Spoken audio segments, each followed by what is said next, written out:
Was ist Stellar Lumen und was XLM? Was macht Stellar so einzigartig? Damit du das volle Potenzial von Stellar Lumen und seinem XLM Coin erkennst, schau das Video also am besten bis zum Ende an. Den aktuellen Themenabschnitt blende ich dir wie immer oben mit ein. Wenn dir meine Videos einen Mehrwert bieten, dann teile das Video mit deinen Freunden und Bekannten und lass uns gemeinsam immer mehr Menschen helfen, Kryptos besser zu verstehen. Das sind alles wieder meine eigenen Recherchen und das ist keine finanzielle Beratung. Zunächst erst einmal, was ist Stellar und was XLM? Stellar Lumens, kurz Stellar, ist ein Open-Source-Netzwerk, welches den internationalen Zahlungsverkehr verbessern möchte.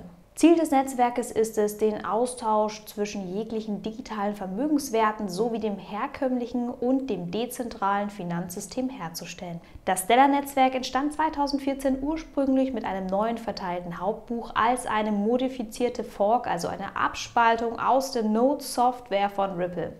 Ein Jahr später, 2015, ging dann das Mainnet mit einem völlig neu geschriebenen Code an den Start. Der systemeigene Token im Stellar-Netzwerk heißt Lumen, abgekürzt als XLM, und erfüllt verschiedene Funktionen. Zum Zeitpunkt des Videos ist XLM auf Rang 30 von CoinMarketCap gelistet und verfügt über eine aktuelle Marktkapitalisierung von derzeit über 4 Milliarden Euro. Welches Problem möchte Stellar lösen? Die Probleme umfassen auf den Punkt gebracht sämtliche Reibungsverluste im internationalen Zahlungsverkehr. Für Finanzdienstleister, Zentralbanken, Geschäftsbanken und Regierungen entstehen Reibungen durch das Devisengeschäft. Banken haben nicht immer alle internationalen Währungen vorrätig und müssen teils teure Konten führen, um ausreichende Liquidität für einen Währungswechsel zu stellen. Ripple bietet mit seinem Produkt On-Demand Liquidity, dem ODL, dafür bereits eine Lösung an. Aber auch für Kunden von Banken, für uns als Privatanleger oder auch für Unternehmen ergeben sich Reibungen bei Auslandsüberweisungen zum Beispiel. Es dauert teils Tage, bis das Geld beim Empfänger im Ausland ankommt. Es fallen manchmal richtig hohe Gebühren an. Wir müssen für spezielle Wünsche einen zusätzlichen Finanzdienstleister ansprechen und so weiter. Das bedeutet für uns und für Unternehmen Abhängigkeit und eingeschränkte Flexibilität. Nicht jeder auf der Welt hat außerdem Zugang zu solchen komfortablen Infrastrukturen wie wir hier in Europa. Nicht überall steht eine Bank oder ein Bankautomat, der dir einfach mal so schnell Bargeld ausspuckt. Welche Lösungen bietet Stellar an? Stellar möchte als Lösung für diese Reibungsverluste ein Zahlungsnetzwerk unabhängig von politischen und geografischen Grenzen stellen. Im Netzwerk sollen digitale Vermögenswerte jeglicher Art erschaffen, transferiert und gehandelt werden. Das verstehen wir unter der Vision des Internet of Value, dem Internet des Wertes bzw. Geldes. Die Grundidee von Stellar ähnelt zunächst in vielerlei Punkten dem RippleNet. Was Stellar nun jedoch vom RippleNet unterscheidet, ist der zusätzliche Gedanke der finanziellen Inklusion, also den Einschluss aller finanziellen Systeme in der Finanzpyramide. Eben nicht nur Zentralbanken an der Spitze, sondern auch alle anderen Menschen sollen teilnehmen können. Von einzelnen Personen in Entwicklungsländern bis hin zu Unternehmen als Kunden von Geschäftsbanken wiederum. Cross-Border Payment, also für alle. Hier unterscheidet sich noch einmal zusammengefasst die Herangehensweise zwischen RippleNet und Stellar. Das RippleNet hier auf dieser einen Seite hat seinen Schwerpunkt auf Finanzdienstleistern als Zielgruppe. Und auf der anderen Seite hast du hier Stellar als Open Source Peer-to-Peer-Netzwerk, welches zusätzlich zu den Finanzdienstleistern auch Einzelpersonen und Unternehmen unterstützen möchte. Welche digitalen Vermögenswerte können im Stellar-Netzwerk hin und her transferiert werden? Das sind Fiat-Währungen wie zum Beispiel der US-Dollar, Euro, japanischer Yen und so weiter. Dann Kryptowährungen wie Bitcoin oder ETH. Dann eigens kreierte Tokens, welche Entwickler auf Stellar bauen können. Dann eigene tokenisierte Vermögenswerte wie zum Beispiel Flugmeilen oder Bonuspunkte, die dann umgerechnet werden. Stablecoins als nächstes wie zum Beispiel der USDC und auch digitales Zentralbankengeld, kurz CBDC. Wie schaut die Lösung für das Devisengeschäft und die Cross-Border Payments jetzt im Detail aus? Bei On-Demand Liquidity von Ripple fungiert der XRP-Token auf dem XRP-Ledger als Brückenwährung, um den Banken sofortige Liquidität zur Verfügung zu stellen. Auch XLM wird als Transfermittel für einen ähnlichen Service verwendet. Möchte jemand in den USA seine Dollar an eine andere Person in Europa mit Euro schicken, so wird der ursprüngliche Wert des Dollars dafür zunächst netzwerkintern in XLM umgerechnet. Dann wird als nächstes die passende Zielwährung angefragt. Gibt es kein passendes Zielangebot, wird über eine Kette von Transaktionen zwischen verschiedenen Angeboten so lange hin und her getauscht, bis zuletzt eben nur noch die gewünschte Zielwährung, in dem Fall der gewünschte Eurobetrag, beim Empfänger landet. Stellar sucht dir dabei immer nach dem günstigsten Kurs für die einzelnen Swaps. Wie möchte Stellar das Problem der uneinheitlichen Zahlungsstandards zwischen den Ländern lösen? Bei Stellar existieren dafür sogenannte Anchors, also Anker oder Moderatoren. Anchors sind Instanzen wie Finanzdienstleister oder Fintechs, die klare Regularien von Stellar erfüllen müssen. Die Anker bilden nun Knotenpunkte im Netzwerk und sollen den Wechsel von Fiat-Währungen aus dem traditionellen Bankensystem mit dezentralen Vermögenswerten auf dem Ledger erleichtern. Ähnlich wie bei PayPal nehmen Anker überbrückend das Guthaben der Teilnehmer entgegen und schleusen es dann an den Empfänger einfach weiter. Darüber hinaus können Anker auch Verwaltungsdienste anbieten. Mit dieser hybriden On-Off-Verbindung zum zentralen System versucht Stellar auch die zentrale Finanzinfrastruktur zu integrieren. Wir gehen jetzt mal als nächstes auf Stellar und die Partnerschaften ein. Hier siehst du mal ein Schaubild, einen Überblick mit den aktuellen Partnerschaften eingeblendet. Beispielhaft möchte ich davon nun 3 interessante Kooperationen hervorheben. Das sind IBM, USDC und MoneyGram. Der Technologiegigant IBM und Stellar arbeiten schon seit 2017 miteinander. Das Ziel, internationale Zahlungen zu vereinfachen.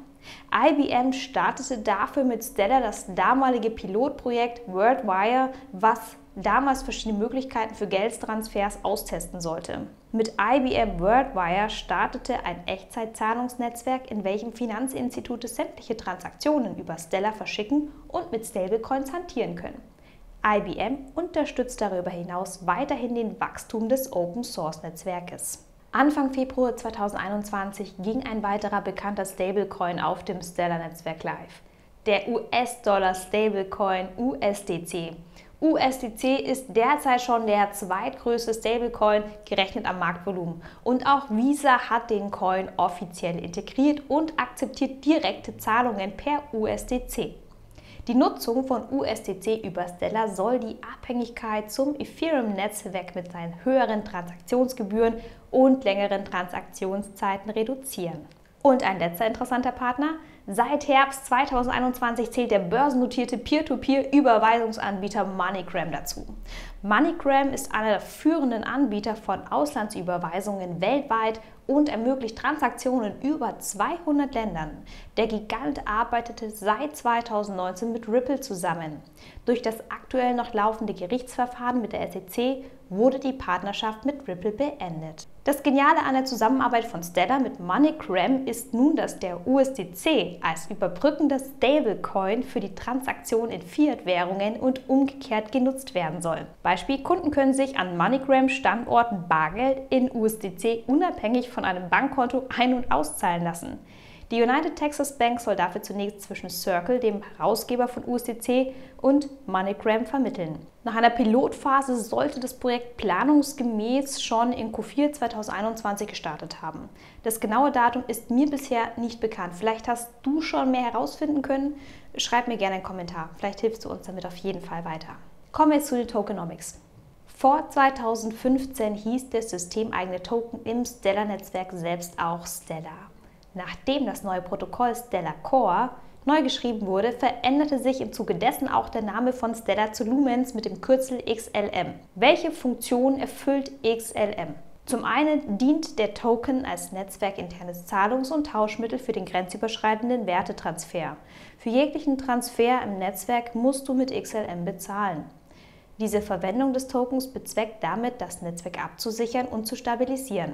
Durch diese feste Gebühr erhofft man sich, das Netzwerk nicht mit unnötigen Transaktionen zu überlasten und vor großen Spam-Attacken zu schützen. Als Stellar damals live ging, wurden ursprünglich 100 Milliarden Tokens erzeugt. Diese Token-Supply sollte sich dann für 5 Jahre mit einer jährlichen Inflationsrate von 1% erhöhen.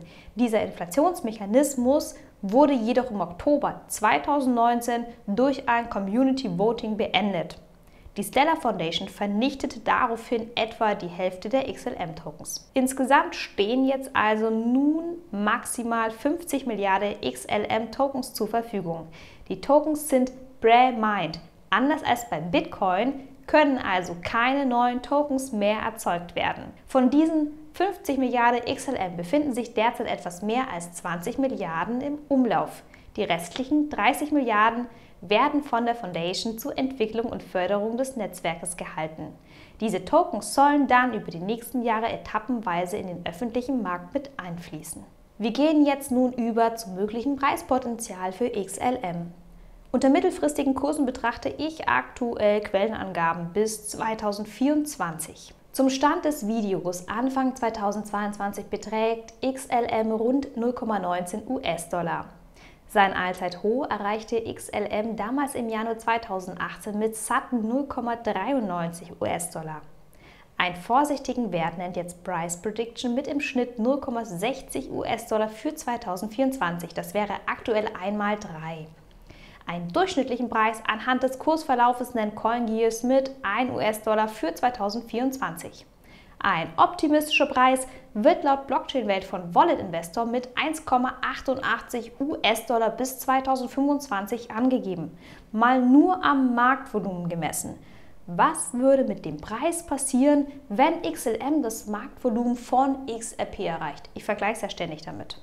Das wären dann aktuell 1,19 US-Dollar, also einmal 5. Und angenommen, XLM erreicht das Marktvolumen von Bitcoin, dann würde der Preis sogar Richtung 28 Dollar gehen. Das wäre einmal 143. Wie immer ist es nahezu unmöglich, genaue Prognosen über noch so kurze bestehende Kryptoprojekte zu machen. Kryptos sind nach wie vor immer spekulative Investments und stärkeren Schwankungen ausgesetzt. Wo kannst du XLM kaufen und aufbewahren? Du kannst XLM auf allen größeren Exchanges wie Crypto.com, Coinbase oder Binance zu den üblichen Handelspaaren erwerben. Einmal erworben, hast du viele Möglichkeiten, deine XLM in Web-Wallets oder mobilen Wallets zu sichern.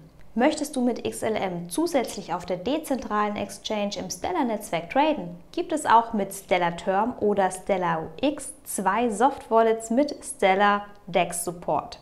Auch Hardware-Wallets wie das Decent Wallet oder Ledger Nano S unterstützen die XLM-Aufbewahrung. Wir kommen zum Abschnitt Technologie. Wer macht das Rennen? Dazu ein Vergleich zwischen Stellar und dem XRP Ledger. Ein neuer gültiger Ledger von Stellar ist mit einer Transaktionsgeschwindigkeit von ca. 2 bis 5 Sekunden in etwa genauso schnell wie der XRP Ledger. Die Transaktionen pro Sekunde betragen je nach Angaben und Gesamtauslastung des Systems und einzelner Nodes durchschnittlich bei Stellar bis zu 1000 Transaktionen pro Sekunde. In Testszenarien konnten übrigens auch schon mehrere tausend erreicht werden. Auch in dieser Eigenschaft ist Stellar mit dem XRP Ledger vergleichbar gut. Mit einer Gebühr von nur rund 0,00001, also einem Hunderttausendstel XLM pro Transaktion, leuchtet Stellar als extremst kostengünstiges Netzwerk ganz besonders hell. Welchen Zustimmungsmechanismus verwendet Stellar? Stellar verwendet als Konsensus das sogenannte Stellar-Konsensus-Protokoll, kurz SCP. Das SCP verwendet eine Weiterentwicklung des byzantinischen Konsensus. Eine föderierte byzantinische Zustimmung, auf Englisch FBA für Federated Byzantine Agreement. Für eine Zustimmung organisieren sich die Knotenbetreiber wie kleine Bundesländer in freier Entscheidung zu kleineren Unterteilen. Anders als bei einer reinen byzantinischen Zustimmung suchen sich die Knotenbetreiber hier beim FBA also ihre eigenen Untergruppen aus. Bündnisse mehrerer Untergruppen müssen dann letztendlich über die neuen gültigen Transaktionen zustimmen. Wenn du das Stellar-Protokoll mit einem konkreten Beispiel zum Zustimmungsmechanismus kennenlernen möchtest, habe ich dir auf meinem YouTube-Kanal ein weiteres kurzes Erklärvideo zusammengestellt.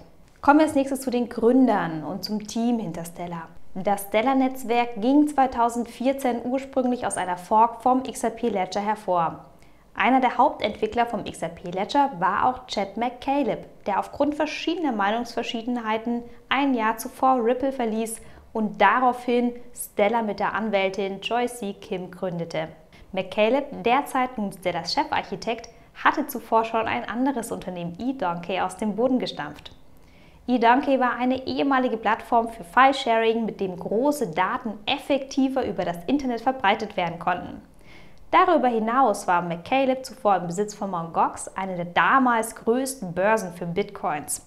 Das Stellar-Netzwerk wird außerdem von der 2014 gegründeten Stellar Development Foundation mit über 80 Mitgliedern in über 8 Ländern unterstützt. Was sind jetzt meine Pros und Cons? Zunächst die Vision.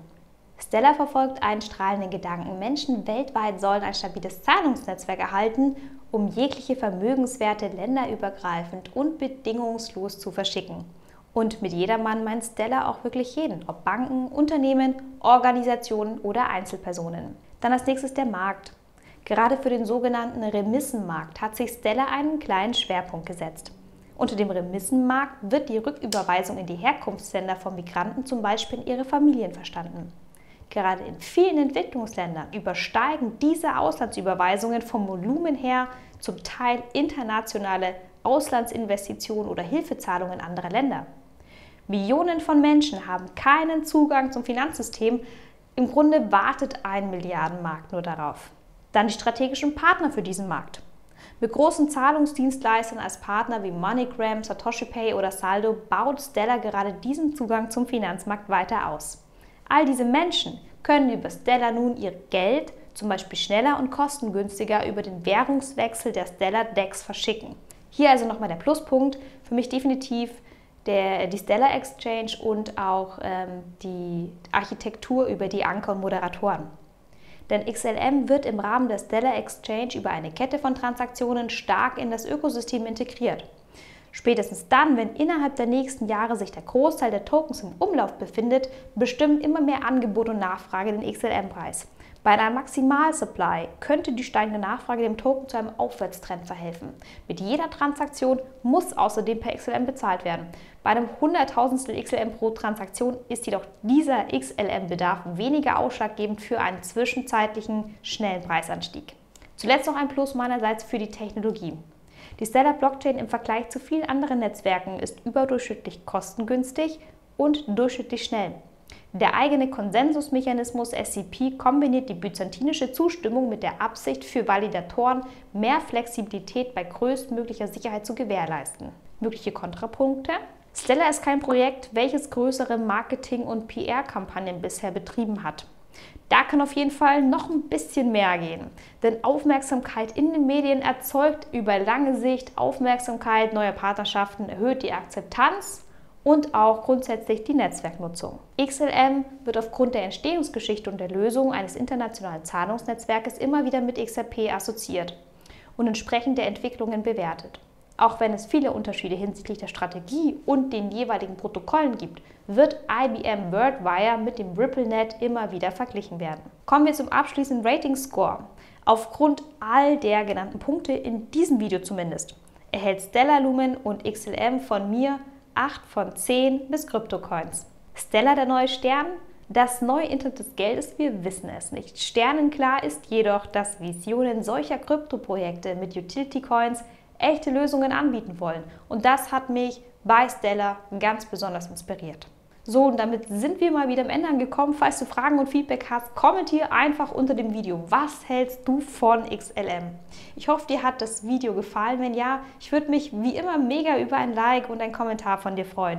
Wenn du noch mehr über andere spannende Kryptoprojekte erfahren willst, schau dir auch andere Videos von mir an, zum Beispiel zu Quant, XRP, IOTA und viele weitere spannende Projekte habe ich für dich. Folg mir auch gerne über Twitter. Danke für deine Unterstützung. Ich freue mich wie immer, dass du mit dabei bist. Ich bin Miss Krypto, von Kryptos fasziniert und wir sehen uns. Bis bald. Ciao.